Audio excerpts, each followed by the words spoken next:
Oke, pagi-pagi semangat pagi semua, semangatnya selalu pagi, selamatnya sore atau malam. Berjumpa kembali dengan saya Nofri Simanjuntak dalam program forecast atau analisa mingguan khusus pair-pair yang tidak mengandung USD atau cross pair dengan range yang besar.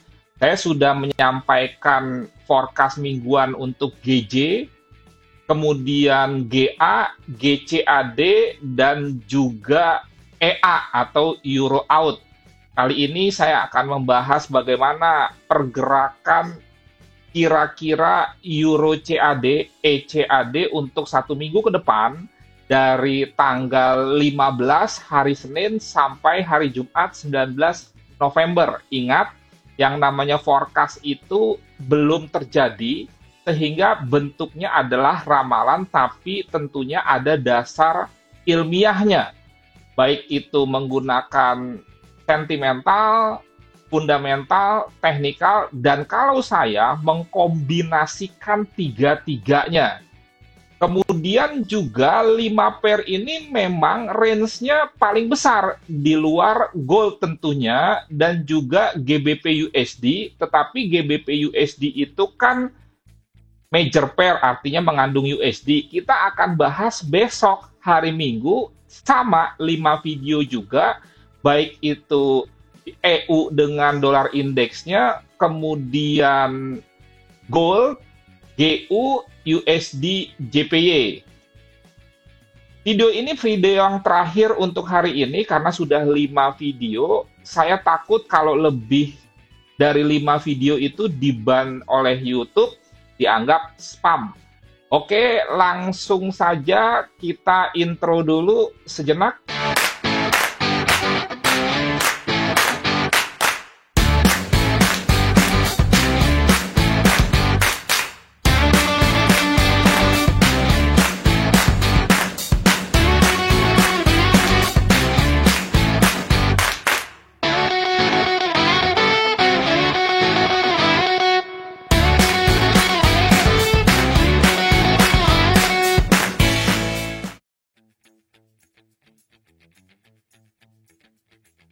Yes, seperti biasa mestinya kita mulai dulu dari sentimental ya. Hanya saja sampai dengan hari ini jam 5 sore video ini dibuat, tetap belum ada update data dari CFTC.gov sebagai badan regulasinya perdagangan berjangka Amerika. Biasanya tidak seperti itu, saya juga nggak mengerti nih. Mudah-mudahan besok pada saat kita membahas major pair, data-data COT sebagai satu-satunya sebetulnya analisa sentimental yang bisa dipercaya, karena itu memberikan gambaran yang nyata mengenai transaksi long atau buy, dan transaksi short atau sell yang dilakukan oleh institusi besar, baik itu oleh yang perusahaan norm komersial, artinya memang benar-benar spekulator, big boy, big dog mencari keuntungan dari transaksi forex gold berjangka, dan juga komersial di luar perusahaan-perusahaan yang memang mencari keuntungan. Biasanya lebih ke arah untuk hedging. Ini dari websitenya CFTC, contoh Canadian dollar sampai dengan sekarang ini tanggalnya masih yang data minggu lalu 2 November. Mestinya itu 9 November. Oke, kemudian juga sedikit informasi kalau Anda mau add Facebook saya boleh, ini Facebook saya, facebook.com/novrisubman, ini juga Instagram saya. Kemudian juga kalau Anda ingin belajar dengan terstruktur, dengan rapi, dengan detail, dengan lengkap, ada playlist-playlist di mana di dalam setiap playlist ini terdiri dari banyak video dan ini sudah dikelompok-kelompokkan dan sudah diurutkan. Jadi kalau Anda benar-benar mau terstruktur, Anda tonton benar-benar sesuai dengan urutan dan tiap playlist ini tonton semua videonya, tidak perlu di skip-skip. Itu kalau Anda mau memahaminya dengan utuh. Nah, sebagai contoh kan di sini Anda lihat ada kita bicara tren, support and resistance, trading tanpa indikator dengan candlestick pattern atau juga dengan chart pattern. Selalu saya katakan chart pattern itu ada aturan mainnya dalam tanda kutip, baik itu misalkan untuk terkonfirmasi terbentuknya sebuah pattern, demikian juga untuk entry-nya. Jadi tidak sembarangan, dan kalau Anda memodifikasinya silahkan saja, tetapi saya wajib menyampaikan yang benar. Sekarang kalau kita bicara mengenai fundamental, sebelumnya saya sudah bahas mengenai fundamental euro sudah, dan isunya sekarang naiknya penderita COVID-19 varian Delta di Jerman, Belanda, dan di beberapa negara yang lain, serta soal berkaitan dengan turunan dari Brexit, protokol Irlandia Utara. Dari segi Kanadian atau negara Kanada sendiri nggak ada masalah ya, di mana harga oil masih dalam tren kenaikan, dan kalaupun turun itu merupakan koreksi. Ingat, salah satu sumber devisa terbesar negara Kanada adalah dari ekspor oil. Sekarang kita, karena Anda sudah menerima materi di Euro Out atau juga di GBP Out, di GBP CAD juga, berarti Anda sudah tahu kira-kira data ekonomi yang dirilis untuk minggu depan, maka kita langsung saja ke analisa teknikalnya. Dimulai dari seperti biasa weekly. Kalau Anda perhatikan, ini mirip sekali dengan Euro Out ya, di mana di sini ada potensi yang disebut dengan descending triangle. Ingat, konfirmasinya kalau Anda mau nge-sell, dia harus breakout dulu. Ini di weekly. Nah, ini berarti kita harus tunggu kalau mau nge-sell long term di weekly. Tunggu apa? Tunggu breakout. Setelah breakout, tunggu dia koreksi naik ke sini. Kalau tidak breakout kembali ke atas atau closing candle-nya ada di atas area ini, kita bisa sell. Dengan konsekuensi, namanya juga nawar. Pada saat kita sell, kita tawar di SBR atau support become resistant, bisa saja begitu dia breakout langsung bablas turun, tidak ada koreksi. Yang jelas ini sama dengan Euro Out. Silahkan Anda lihat video forecast Euro Out yang sudah saya upload sebelumnya. Anda bisa lihat di kanan atas Anda ada tulisan I, di situ nanti ada video-video sebelumnya, karena saya sudah membahas mengenai 4 pair itu. Dan misalkan Anda terbatas memilih harus salah satu EA atau ECAT saja, saya memberikan tips sedikit. Anda lihat saja mana yang lebih kuat dibandingkan antara Australian dollar dengan Canadian dollar. Kalau hanya bisa memilih satu. Kalau misalkan out CAD, out CAD, ternyata misalkan turun, berarti kan yang lebih kuat itu CAD. Sehingga dengan demikian prioritas Anda tuh lebih baik sell Euro CAD. Kenapa saya katakan sell Euro CAD? Karena memang Euro CAD ini sangat mirip untuk kali ini dengan Euro Out, dimulai dari weekly-nya, di mana trennya turun, di mana ada potensi descending triangle. Kemudian juga kalau Anda perhatikan di D1 juga sama.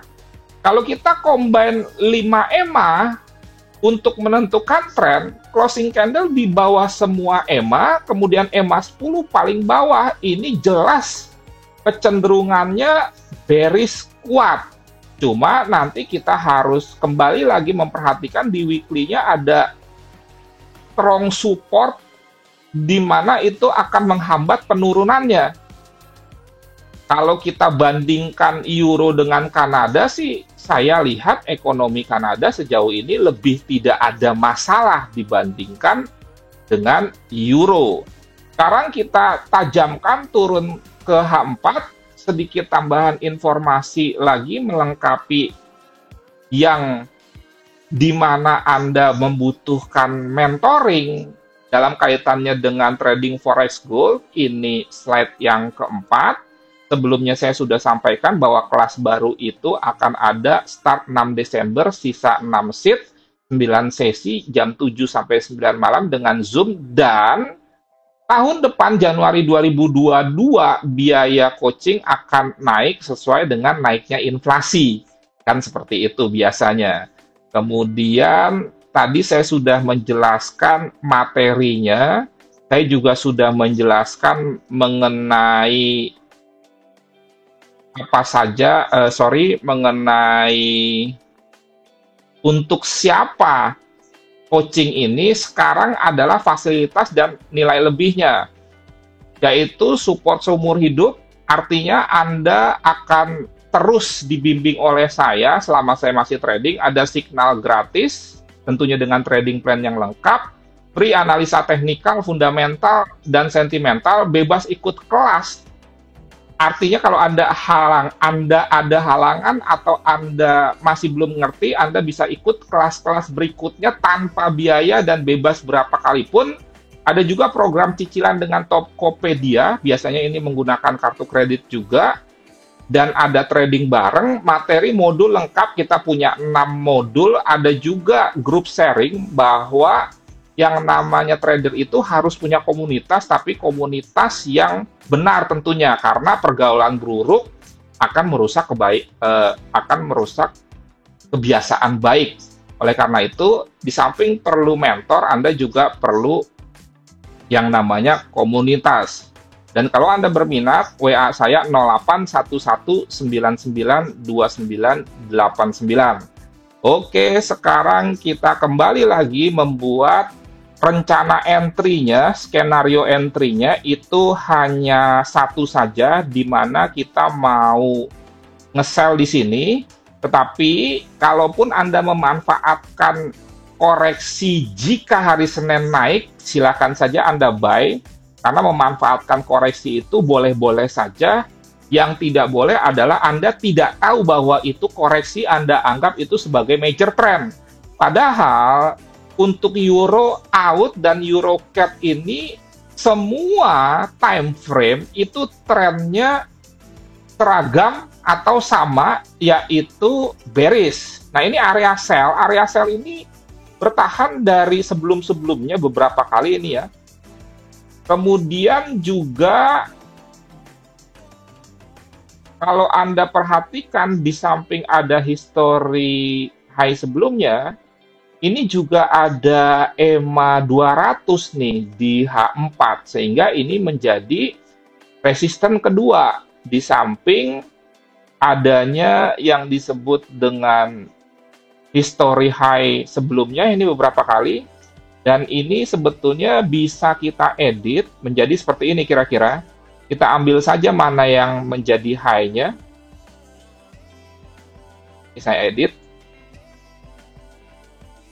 Karena trading itu ada dinamika, sehingga bisa saja terjadi perubahan terhadap sebuah support and resistance, dan itu hal yang biasa, bukan karena tidak konsisten. Jadi kira-kira, kira-kira resistennya seperti ini, ambil high ini, sehingga dia menjadi area. Nah ini, dan kita ambil saja yang tertingginya, dengan demikian di sini ada potensi double top, dan diperkuat lagi ada EMA 200 di sini. Oke, kalau kita lihat D1, Fibonacci-nya kira-kira masih jauh ya. Untuk level terdekatnya 23,6 itu di sini. Kita nggak usah sejauh itu, kita sell aja di sini. Simple, stop loss-nya di atas EMA 200 ini aja, sekitar 20 atau 30 pip. TP-nya di sini. Nah, kalau diperhatikan rencana kita minggu lalu sebetulnya ini bekerja ya, tetapi memang sebelum sampai ke sini dia sudah turun. Tapi ini sebagai area sell sudah ada juga di video minggu lalu yang masih saya satukan 5 pair dalam satu video. Ini kan sudah dipecah menjadi 5 pair 5 video. Jadi per video per pair. Cukup jelas ya. Jadi sel berada di sini, SL-nya di sini, TP-nya kira-kira di sini. Sentimental tidak bisa dibahas karena data dari sumbernya langsung pun tidak atau belum diupdate. Kita nggak bisa ngarang-ngarang data dong. Artinya kalau memang tidak ada datanya, ya sementara kita abaikan dulu analisa sentimental, volume transaksi antara long dengan short.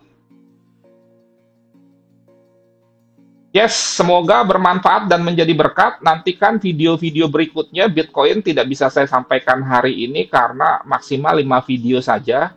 Menyusul besok, jangan lupa ikuti terus. Akan ada forecast atau analisa mingguan EU dan dolar indeks, satu, kedua GBP USD, ketiga gold, keempat USD JPY, kelima saham BBRI atau Bitcoin nantinya. Tetap lakukan trading yang aman dan nyaman, aman, nyaman, dan menguntungkan. Salam trading tenang-senang, Nofri Simanjuntak, selamat malam minggu.